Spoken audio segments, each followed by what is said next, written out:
En el monte Carmelo, el viento susurraba secretos antiguos, como si la misma tierra contuviera el aliento de Dios, esperando el momento de manifestarse. El sol caía con fuerza sobre la roca desnuda, y una tensión casi palpable flotaba en el aire, una tensión que solo el cielo parecía comprender. En medio de todo, allí estaba Elías, el profeta, de pie ante una multitud incrédula. Su mirada estaba fija en lo invisible, en aquel que gobierna sobre el fuego, el viento y el agua. Él no hablaba solo a hombres, sino a los corazones endurecidos que habían olvidado la fidelidad de su Dios. Cada palabra que pronunciaba llevaba la firmeza de la verdad y el peso de una obediencia inquebrantable. Elías había pasado tiempo en soledad, alimentado por la fe, esperando este preciso instante en que la gloria de Dios se revelaría de una forma que nadie podría negar. No llevaba armas, no lideraba ejércitos, ni clamaba por venganza. Su única fuerza era su confianza absoluta en Dios, y su única misión era demostrar que los dioses creados por los hombres no son nada comparados con el Creador de todo lo que existe. A su alrededor, los sacerdotes de Baal danzaban y gritaban en un esfuerzo desesperado por llamar la atención de su ídolo. Pero el cielo permanecía en un silencio profundo. Las llamas que tanto anhelaban no descendían, y el pueblo comenzaba a dudar, atrapado entre la incredulidad y una chispa de esperanza. Pero Elías sabía algo que ellos ignoraban. El fuego divino no responde a gritos ni a rituales desesperados. Responde a la voluntad de aquel que todo lo creó. Su corazón estaba firme porque había caminado en obediencia y cada paso en su vida había sido guiado por una fe que no se rinde ante el miedo. Con una calma solemne se acercó al altar que había construido. Con manos que temblaban no por miedo, sino por la magnitud del momento, dispuso la madera y colocó el sacrificio. Y entonces hizo algo que desafiaba toda lógica. Ordenó que empaparan todo con agua. Una vez, 2 veces, 3 veces. El altar, la leña, la ofrenda, todo quedó chorreando, hasta que el agua llenó la zanja que había cavado alrededor. Quería asegurarse de que no hubiera duda alguna de que lo que estaba por suceder era un milagro que trascendía la razón humana. La multitud observaba, algunos con curiosidad, otros con burla. Pero Elías no los veía a ellos. Su mirada estaba puesta en el Dios de Abraham, Isaac y Jacob. Sentía la presencia de aquel que gobierna los cielos y la tierra. Cada gesto era un acto de fe, cada respiración, una oración silenciosa que susurraba: «Señor, que hoy se vea tu gloria». Entonces levantó su voz, no con arrogancia, sino con la autoridad de quien confía plenamente en la justicia y el poder de Dios.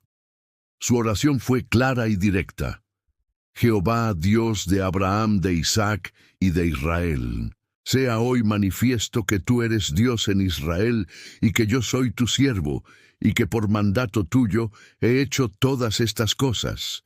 Respóndeme, Jehová, respóndeme, para que conozca este pueblo que tú, oh Jehová, eres el Dios, y que tú vuelves a ti el corazón de ellos». No había orgullo en su clamor, solo una certeza tranquila, la seguridad de que Dios respondería, porque Él nunca abandona a los que confían en Él y caminan en obediencia. El silencio que siguió fue profundo, casi se podía tocar. Las voces se apagaron y hasta la naturaleza pareció contener la respiración. Y entonces, de manera súbita y poderosa, descendió fuego del cielo. No era un fuego común. Era un fuego celestial que consumió no solo la ofrenda y la madera, sino también la piedra del altar y el agua que llenaba la zanja. Lo consumió todo. Las llamas danzaban con un propósito divino, consumiendo también la duda y la incredulidad en los corazones de los espectadores. El viento rugía, pero el fuego brillaba con un resplandor celestial. recordándole a todos que el poder del cielo no tiene límites y que la gloria de Dios se manifiesta donde hay fe pura y obediencia sincera. El pueblo, al ver esto, cayó de rodillas sobre sus rostros, con el temor y la reverencia grabados en sus facciones. Los profetas de Baal fueron derrotados, no por la fuerza humana, sino por la demostración irrefutable del poder de Dios. Elías había sido solo un instrumento. El fuego venía directamente del cielo. Cada chispa, cada lengua de fuego hablaba de la justicia, la soberanía y el amor del Creador. La impotencia del hombre había quedado al descubierto, pero la fe, incluso la de un solo corazón dispuesto, había abierto la puerta a lo imposible. Elías no celebró su victoria, porque sabía que no había mérito en un hombre frente al Todopoderoso. Solo la fidelidad a su voluntad puede producir milagros. Mientras el humo ascendía y la multitud recuperaba la voz, Elías se arrodilló en silencio, reconociendo que la manifestación del poder de Dios no era un espectáculo, sino una lección profunda para el corazón humano. Dios había hablado, y los corazones se inclinaban ante él. Cada llama era un recordatorio de que la obediencia, aunque parezca solitaria y frágil, tiene un impacto eterno cuando está alineada con la voluntad divina. Elías comprendió que su papel no era conquistar, sino ser un testigo fiel, un mensajero de una gloria que trasciende toda fuerza terrenal. El mensaje de aquel día en el Monte Carmelo se extendió mucho más allá.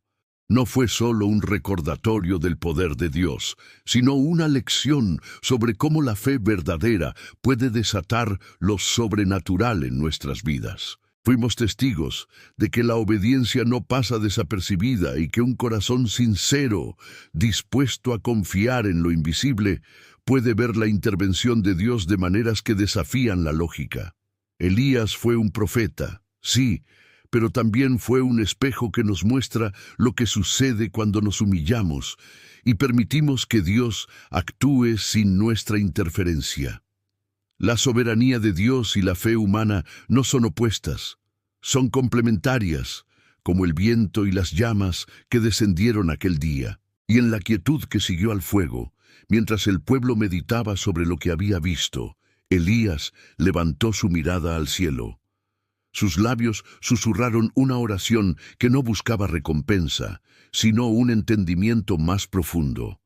Señor Todopoderoso, que tu gloria sea conocida en todo lugar. Enséñanos a confiar en ti cuando todo a nuestro alrededor parece dudoso. Ayúdanos a mantener la fe cuando los falsos ídolos nos rodean y la incredulidad amenaza nuestro corazón. Que nuestros actos, aunque pequeños y humildes, sean instrumentos de tu poder eterno. Que la obediencia sincera abra caminos donde la fuerza humana solo encuentra muros. Que aprendamos que la voluntad de Dios no depende de la multitud ni del aplauso, sino de la fidelidad de quienes buscan su verdad. Que cada prueba que enfrentemos, como el fuego de aquel altar, ilumine nuestra vida y nos recuerde que la fe, incluso la de un solo corazón, puede mover montañas y abrir las puertas a lo imposible. Mientras el viento acariciaba la roca del Carmelo, el fuego se había consumido, pero la lección permanecía. Dios es soberano, y la fe obediente siempre encuentra su recompensa en la manifestación de su gloria. Elías se levantó, consciente de que su vida era un canal para los propósitos divinos, y que aquellos que confían, incluso en tiempos de duda, verán el poder de Dios obrando de maneras que superan toda comprensión. La tierra recordó aquel día, y los hombres aprendieron que cuando la voluntad de Dios se encuentra con la fe de una persona, el cielo mismo desciende para confirmar lo que es eterno e inmutable. Amén. Gracias por acompañarnos en esta reflexión. Si este mensaje ha tocado tu corazón, te invito a darle me gusta, compartirlo y suscribirte al canal para más contenido que fortalezca tu fe. Que Dios te bendiga.